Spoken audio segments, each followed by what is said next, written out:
IDE क्या होता है? इंटीग्रेटेड डेवलपमेंट एनवायरनमेंट, यानी कि जिसके अंदर आपको डेवलपमेंट के लिए जितनी चीज़ें रिक्वायर्ड होती हैं वो सारी इंटीग्रेटेडली अवेलेबल होती हैं, सारे आपस में कंबाइंड अवेलेबल होती हैं। यानी कि आपके पास टेक्स्ट एडिटर होता है, कंपाइलर करना, लिंक करना, लोड करना और एग्जीक्यूट करना, सारे के सारे स्टेप्स आपको एक सिंगल प्लेस के ऊपर मिलते हैं, उसको आप कहते हैं आईडीई। ठीक है, इस वीडियो को केयरफुली अंडरस्टैंड करें, इसमें कुछ चीज़ें हमने परफॉर्म करनी है और आप लोग वैसी ही सेटिंग अपने सिस्टम्स के अंदर एक्सेल के ऊपर कर लेंगे। ठीक है, पहले नंबर पे जब आप इसको एक्सेल को ओपन करते हैं तो आपके पास ये वाला इंटरफेस आता है। यहाँ पे आप जाएंगे, कस्टमाइज रिबन के अंदर चले जाएं। ये जो आपके सामने ये वाला रिबन नज़र आता है, इसमें किसी जगह पे भी आप क्लिक कर लें एम्प्टी स्पेस के ऊपर तो आपको कस्टमाइज रिबन की ऑप्शन नज़र आएगी। ठीक है, कस्टमाइज रिबन की ऑप्शन के ऊपर आपने क्लिक करना है तो आपके सामने ये इस तरह का इंटरफेस नज़र आएगा। ठीक है, इसमें आपको कुछ ये फंक्शंस नज़र आएंगे और कुछ यहाँ पे टैब्स नज़र आएंगे। ठीक है, तो ये आपको ये टैब यहाँ पे नज़र भी आ रहे होते हैं, ये देखें ना, होम, इंसर्ट, पेज लेआउट। तो ये home, insert, page layout, formulas. तो ये वाला यहाँ पे ना एक डेवलपर टैब आपको नज़र आएगा, वो अनचेक होगा आपके सिस्टम में, अनचेक होगा, आपने उसको चेक करना है। अगर आपको यहाँ पे डेवलपर टैब नज़र ना आए तो आपने यहाँ पे सर्च करनी है, यहाँ पे आपको डेफिनेटली डेवलपर टैब नज़र आ जाएगा। ठीक है, कोई ऐसा वेरिएंट एक्सेल का नहीं है जो भी आप इस्तेमाल कर रहे हैं, इधर 10 है, 13 है, 16 है, 19 है, कोई भी वेरिएंट आप ले लें, आपको यहाँ पे डेवलपर टैब नज़र आएगा, आपने उसको उठा के सिलेक्ट करना है, यहाँ से कर लेना है ऐड, तो यहाँ पे आ जाएगा। ठीक है, ऐड करेंगे, फिर उसको चेक करके तो आपने इसको कर लेना है ओके।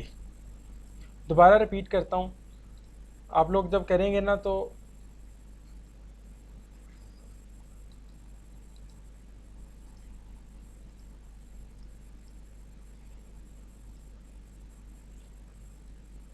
यहाँ पे आप जाके कस्टमाइज रिबन के ऊपर क्लिक करेंगे तो ये वाला अनचेक होगा और बाज़ दफ़ा यहाँ पे अवेलेबल भी नहीं होता और यहाँ पे अवेलेबल होता है। आपने उसके ऊपर सेलेक्ट करना है, ऐड का बटन ऐड करेंगे तो यहाँ पे आके ऐड हो जाएगा। आपने ओके करना है सेलेक्ट करने के बाद, तो ये सिलेक्ट हो गया। ओके करने के बाद आपको यहाँ पे ये डेवलपर टैब नज़र आना शुरू हो जाएगा।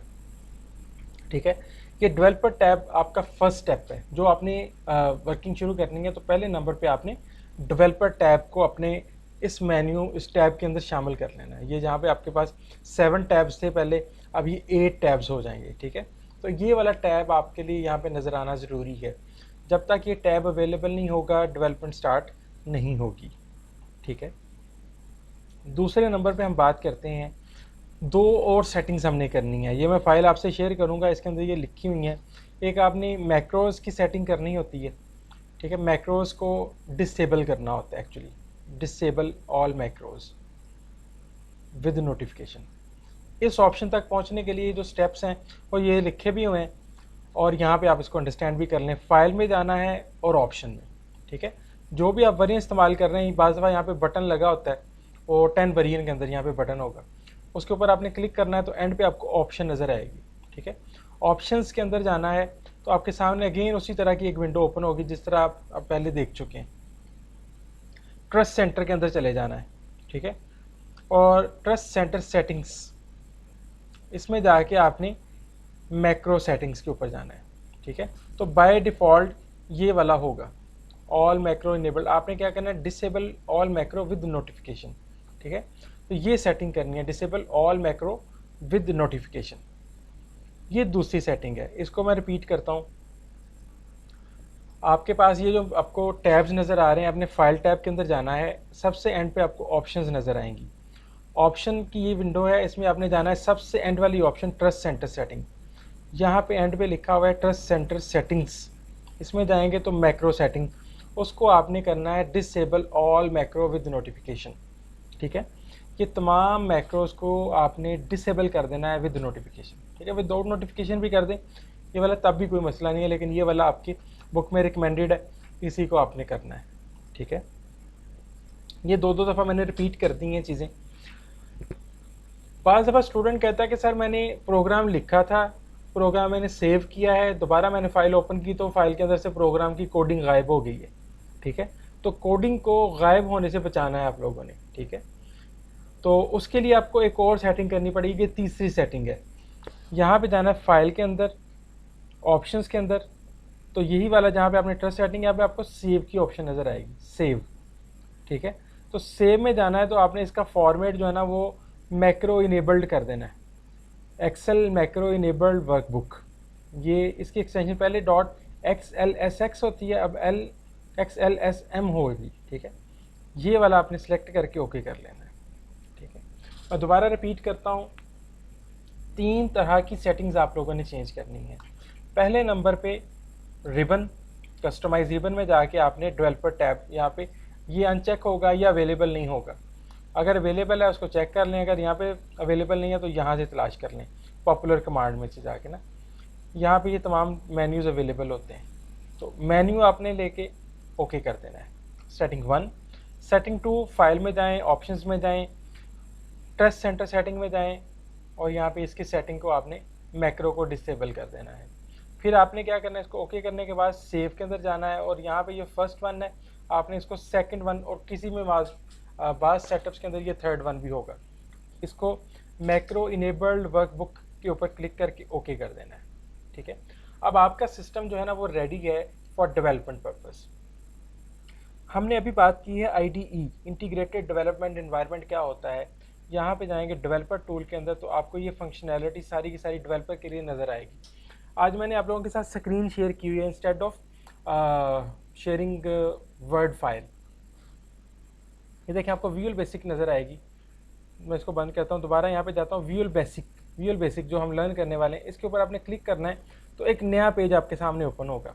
ठीक है, दिस इज़ एक्चुअली IDE, ये IDE है। सबसे ऊपर इसका टाइटल बार है, इसका टाइटल लिखा होगा। यहाँ से आप स्विच कर सकते हैं वापस शीट के ऊपर। ये आपका जो ऑब्जेक्ट है जिसके ऊपर आप वर्किंग कर रहे हैं, शीट के ऊपर जाना हो तो ये बटन, वापस वहाँ पे जाना है तो ये वाला बटन इस्तेमाल करेंगे, शीट के ऊपर वापस आना है तो ये वाला बटन इस्तेमाल करेंगे। ठीक है, तो शीट में और इन दोनों में आपस में ये इंटरलिंक्ड है, जो आप यहाँ पे काम करेंगे वो शीट के साथ लिंक होता रहेगा ऑटोमेटिकली।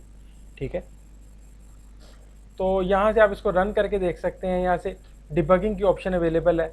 ठीक है, ये ऑटोमेटिकली जब आप इसको रन करेंगे तो वो ऑटोमेटिकली क्या करेगा, ये एडिटर है ना आपका, आप यहाँ पे प्रोग्राम की कोडिंग लिखते हैं, जिस तरह से कल हमने लर्न किया था डिम मार्क्स एज इंटीजर, तो ये लिखा ना, इसने इसको कलर्ड कर दिया ऑटोमेटिकली। जब ये कलर्ड हो जाए, ऑटोमेटिकली कैपिटल हो जाए, इसका मतलब आपने कमांड सही लिखी है, इसके अंदर कोई सिंटैक्स एरर नहीं है। आप लिखते हैं डिम मार्क्स कंप्यूटर मार्क्स या प्रोग्रामिंग मार्क्स, देखिए उसने एरर जनरेट कर दिया, कंपाइलर एरर। ठीक है, तो ये एरर जनरेट हो गया ना यहाँ पे। तो ये इसकी निशानी है कि ये आपके सिंटैक्स को साथ साथ चेक कर रहा है। ये आपका एडिटर है। एडिट करने के बाद आपने क्या करना होता है, प्रोग्राम को कंपाइल करना होता है, यानी कि ट्रांसलेट करना होता है।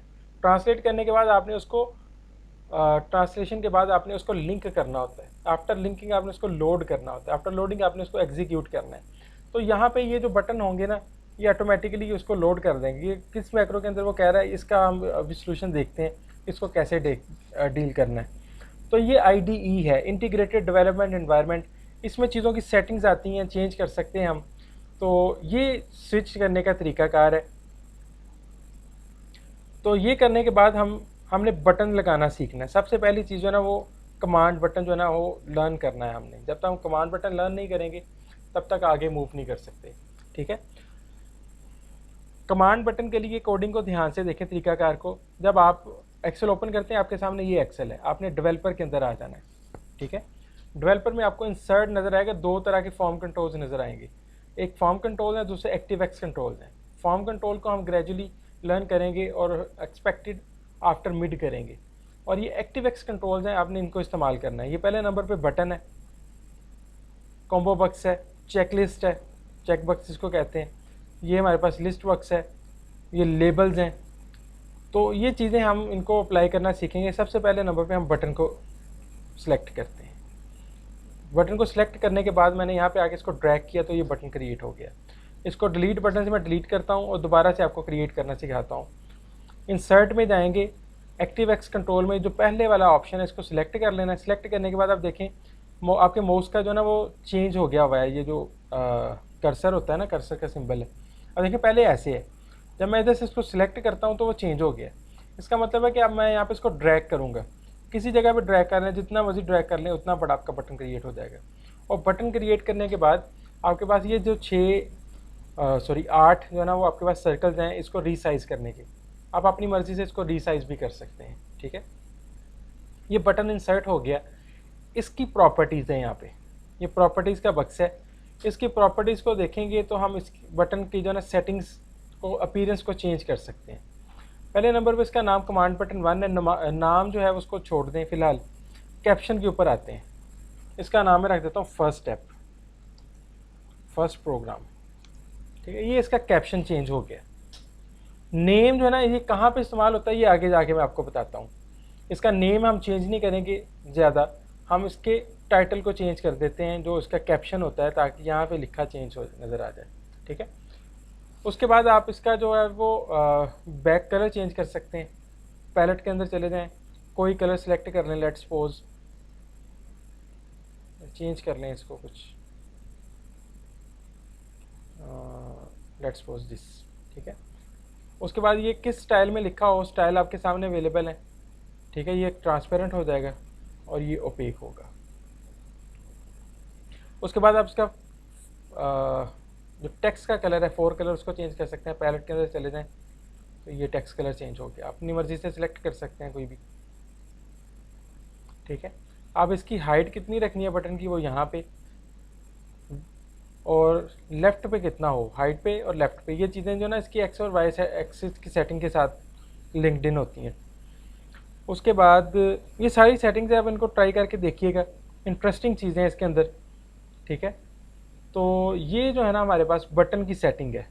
फ़ॉन्ट कैलिबरी है, आप चेंज कर सकते हैं। अब इसको बोल्ड कर लें, इसका साइज़ 20 कर दें, कैम्ब्रिया कर दें, ओके। तो ये बटन जो है ये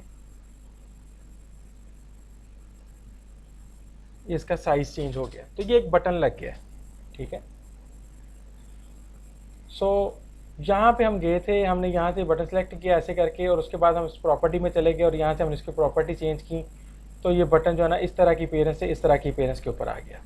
ठीक है, अब मैं इसके ऊपर डबल क्लिक करता हूँ ना इस बटन के ऊपर, तो ये कोडिंग आ गई। ये वो जो पहले आप लिख चुके थे, अभी हम एग्जाम्पल के तौर पर उसको रेज कर देता हूँ, और ये वो कोडिंग है, ये जो बटन है उसकी बैक एंड पे कोडिंग है। इसके अंदर ना प्राइवेट सब से लेके एंड सब तक जो कुछ आप लिखेंगे वो इस बटन के साथ कनेक्ट हो जाएगा।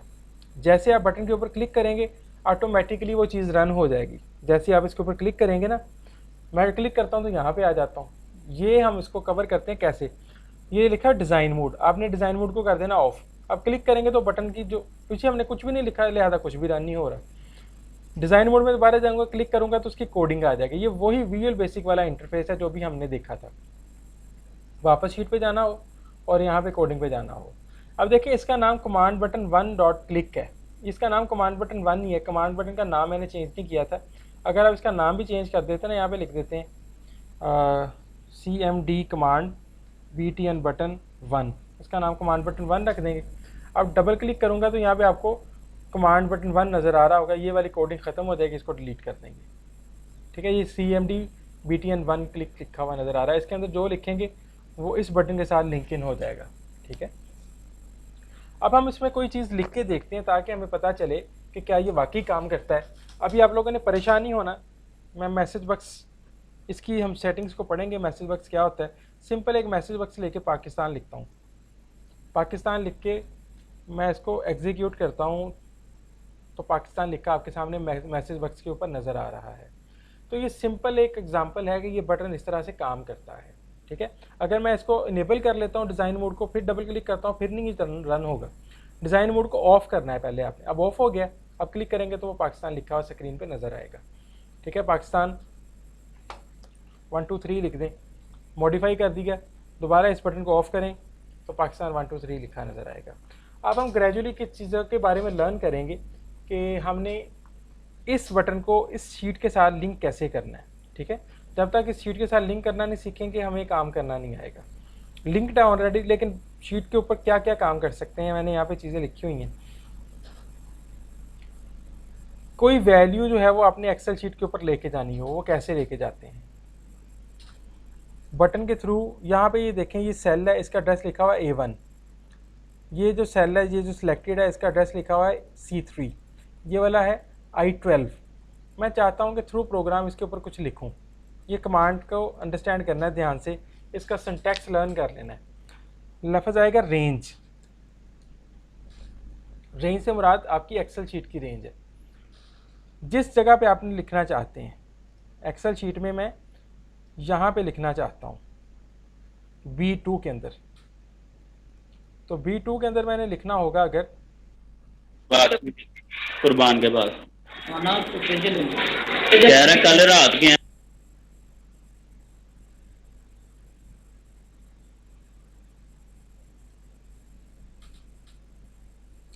बेटा ज़रा अपनी ना लेक्चर के ऊपर फोकस करा करें। सो ये हमारे पास रेंज है, आपने लिखना है B2 के अंदर। तो तरीकाकार ये है कि आपने डबल कोट के अंदर B2 लिखना है, ठीक है। रेंज B2 से मुराद, इस जो अभी तक हमने एक जुमला लिखा है, इससे मुराद ये है कि आप एक्सेल की जो शीट है उसके इस वाले सेल को एक्सेस कर रहे हैं, ठीक है। उसके बाद आपने क्या करना है, इसकी वैल्यू डॉट वैल्यू, इस शीट की वैल्यू इसके बराबर होगी पाकिस्तान लिख देते हैं, ठीक है। ये स्ट्रिंग है, इसकी निशानी है कि इसको एज ए डबल कोड के अंदर ही लिखना पड़ता है, ठीक है। तो ये मैंने लिखा कि रेंज B2 की वैल्यू जो है वो पाकिस्तान कर दें। मैं वापस अपनी शीट पे जाता हूँ, डिज़ाइन मोड को ऑफ करता हूँ, इस बटन के ऊपर क्लिक करता हूँ, तो यहाँ पे आपको पाकिस्तान लिखा नज़र आ रहा है, ठीक है। दोबारा वापस जाते हैं, मैं कहता हूँ रेंज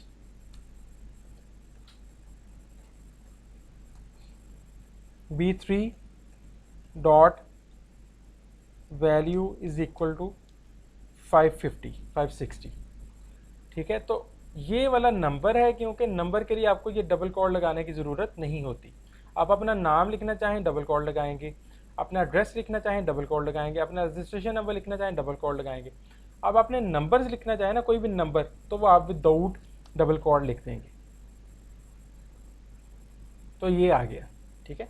तो किसी जगह पे वैल्यू जो है वो लिखने का तरीकाकार क्या है कि आप करेंगे रेंज, ये कीवर्ड है, B2 कौन सी रेंज की क्या वैल्यू, ठीक है, वो ये है, ठीक है। तो ये इसका तरीकाकार है, रेंज डबल कोड में लिखते हैं, डॉट वैल्यू और सामने उसकी वैल्यू लिख देते हैं। तो ये हमारे पास एक तरीकाकार है कि आप इस बटन से वैल्यू एक्सेल शीट के ऊपर कैसे लेके जाते हैं। आगे जाके हम बात करते हैं कि इन बटन को कलर कैसे कर सकते हैं, सॉरी शीट को कलर कैसे कर सकते हैं। तो उसके लिए हम करते हैं सेल्स, जो सेल आपने करना हो, फॉर एग्जांपल 2 सेकंड रो का सेकंड कॉलम जो है ना, dot interior dot colour is equal to, जो भी आपने कलर का नेम लिखना है उसके साथ VB लगाना है, VB रेड, ठीक है। सेल्स यानी कि कौन से सेल्स को, 2 सेकंड रो सेकंड कॉलम के इंटीरियर को कलर कर दें VB रेड के साथ, तो उसका कलर जो हो जाएगा वो VB रेड हो जाएगा, ठीक है। कुछ कलर यहाँ पे स्पॉटिव हैं, कुछ कलर स्पॉटिव नहीं होंगे, जिस तरह से cells 2 3 dot interior dot colour is equal to VB yellow, ठीक है। ये VB येलो इसको येलो कर देगा, ठीक है। ये वाला सेल येलो हो गया। अब इसका एक और तरीका है, जो हमारे पास विजुअल बेसिक है ना, इसने तमाम तर नंबर्स को, तमाम तर कलर को एक एक नंबर दे दिया हुआ है, ठीक है। तमाम तर कलर्स को एक नंबर दिया हुआ है, आप उसके तरीके से भी इसको कर सकते हैं। आप लिखेंगे cells 2 4 dot interior dot colour, लिखने के बजाय कलर इंडेक्स लिखेंगे, इंडेक्स से मुराद होता है नंबर। अब देखें, अगर आपने सिंपल कलर लिखा है तो आप VB करके कलर लिखेंगे, आपने यहाँ पे कलर कलर लिखा था तो आप वीबी कलर का नेम लिखते हैं। यहाँ पे आपने सिर्फ नंबर लिखना है, ठीक है। ये 28 तक होते हैं शायद, आप लेट्स सपोज 15 लिख देते हैं। 15 पे कोई कलर होगा, 15 पे कौन सा कलर है या रेड का कौन सा नंबर है ये आपको याद रखने की ज़रूरत नहीं है, ना पेपर वगैरह में इस तरह का कोई क्वेश्चन आएगा, ठीक है। तो ये 15 कलर है, मैं इसका डिज़ाइन मोड ऑफ करता हूँ तो ये कलर आ गया। अब मैं इसका नंबर को चेंज करता हूँ, फॉर एग्जांपल मैं इसको 16 कर देता हूँ तो कोई और कलर आएगा इसकी जगह पे, ठीक है। इसको कर देते हैं 7, तो ये कोई और कलर है, ठीक है। तो हर कलर को एक नंबर दिया गया है। आप अगर नंबर लिखना चाहते हैं, आपने स्पेलिंग लिखे हैं वो सही नहीं, आप नंबर लिखना चाहते हैं तो आप क्या करेंगे, कलर लिखने के बजाय कलर इंडेक्स लिखेंगे, ठीक है। सिमिलरली एक और काम कर सकते हैं हम, रेंज मैं कहता हूँ A1 से लेके A10 तक, A1 से लेके A10 तक क्या मुराद है, यहाँ से लेके यहाँ तक, ठीक है।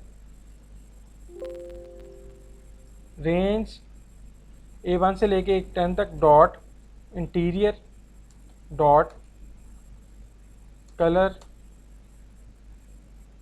Is equal to VB green हो जाए।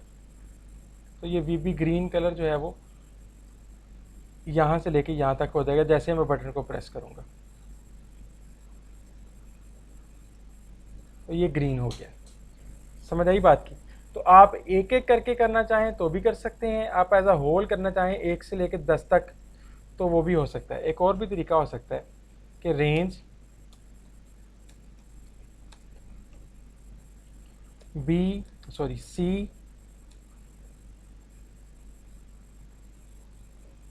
A3 से लेके मैं ये चाहता हूँ कि यहाँ से लेके यहाँ तक कलर हो जाए, तो A11 से लेके F11 तक, A11 से F11 तक dot interior dot colour index is equal to कोई कलर का नंबर दे देंगे, लेट्स सपोज 21, ठीक है। कोई कलर का नंबर दे दिया तो ये उस वाले पोर्शन को कलर कर देगा।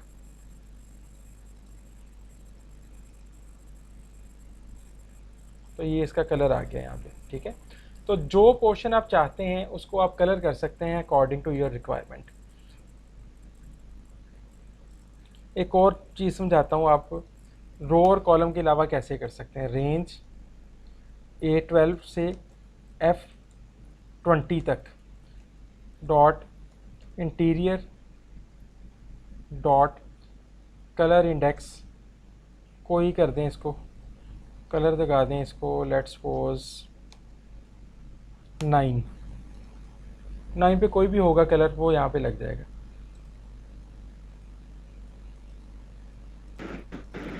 तो ये कलर यहाँ से लेके A10 से लेके F20 तक सभी को लग गया।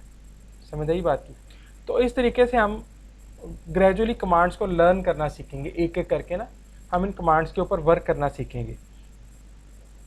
तो आज के दिन में हमने कलर करना सीख लिया और बी ग्रीन सिलेक्शन मेथड होता है किसका, इसको फ़िलहाल हम छोड़ देते हैं, इसको हम बाद में लर्न करेंगे। पहले हम ये करते हैं सिलेक्ट करके कि कोई भी चीज़ जहाँ से लेके जहाँ तक करनी है इसको देख ही लेते हैं। इस सारे को मैं रेज कर देता हूँ और एक्सेल शीट के ऊपर आके इन सारे कॉलम्स को भी मैं डिलीट कर देता हूँ, ठीक है। वो सारे कलर्स ख़त्म हो गए। अब मैं पहले करूँगा रेंज A1 से लेके F10 तक डॉट सेलेक्ट। ये चीज़ें सिलेक्ट हो चुकी हुई हैं, मेरी सिलेक्शन के अंदर आ चुकी हैं। अब मैं इसके साथ जो भी करना चाहूँ वो कर सकता हूँ। तो मैं करूँगा selection dot interior dot colour index is equal to 5, ठीक है। 5 वाला जो कलर होगा जो भी है वो 1 से लेके 10 F तक यहाँ तक कलर कर देगा उस सारे को। तो ये कलर हो गया। यहाँ पे 5 नंबर पे आपके पास ब्लू कलर अवेलेबल था, ठीक है। तो ये हमने देखा सिलेक्शन कैसे करते हैं और सिलेक्शन को कलर कैसे करते हैं। उसके बाद हमारे पास ये रेंजेस आती हैं, इनको हम बाद में लर्न करेंगे। आज हम ये करते हैं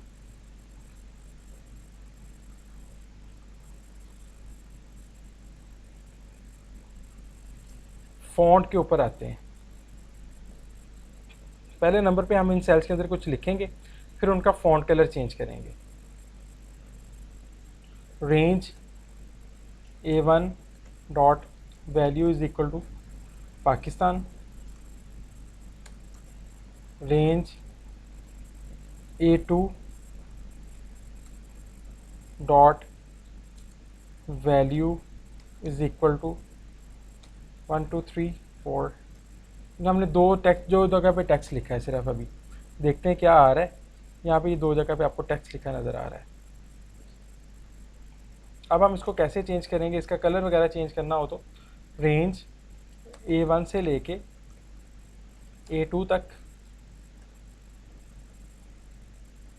डॉट फॉन्ट डॉट साइज़। आमतौर पे ये 812 होता है, आप इसको इंक्रीज़ करके लेट्स सपोज कर देते हैं 16। ठीक है, तो इससे फ़ॉन्ट साइज़ इंक्रीज़ होगा। देखें ज़रा, ये फ़ॉन्ट साइज़ इंक्रीज़ हो गया इसका।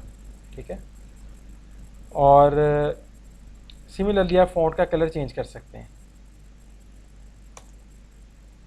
रेंज A1 से लेके A2 तक dot font dot colour. Colour भी कर सकते हैं, कलर इंडेक्स भी कर सकते हैं। Colour index is equal let's suppose 22 है। अगर सिंपल कलर लिखेंगे तो VB रेड VB ग्रीन करके लिखना पड़ेगा। तो ये इसका कलर चेंज हो गया। ठीक है, तो इसके साथ बहुत सारी और कमांड्स हैं, इनको हम लर्न करेंगे। अगर सारी एक दिन में कर लेंगे तो आपके लिए थोड़ा सा रिमेंबर करना मुश्किल हो जाएगा। आज के लेक्चर को रिपीट करते हैं हम। पहले नंबर पे हमने एक्सेल को ओपन किया, मैक्रो की सेटिंग की, डेवलपर की सेटिंग की। ये करने के बाद हमने उसको, इसके आईडी को स्टडी किया।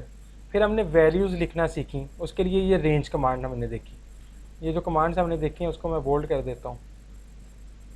फिर उसके बाद हमने कलर करना सीखा, ये हमारे पास इंटीरियर कलर है। फिर हमने रेंजेस के साथ कलर करना सीखा, उसको सिलेक्ट करके कैसे कलर करते हैं। फिर उसके बाद हमने वैल्यू प्लेस करना सीखी। वैल्यू प्लेस करने के बाद हमने उसका फ़ॉन्ट कलर और फ़ॉन्ट साइज़ तब्दील करना सीखा। ठीक है, उसके बाद बाकी चीज़ें जो है ना उनको हम आगे जाके लर्न करेंगे। फ़िलहाल वो करने की ज़रूरत नहीं है, कल की क्लास में लर्न करेंगे, अदरवाइज़ चीज़ें भूल जाएंगे। आवाज़ नहीं बेटा आ रही।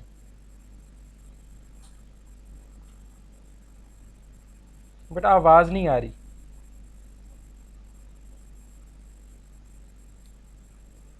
ये लैब वर्क है।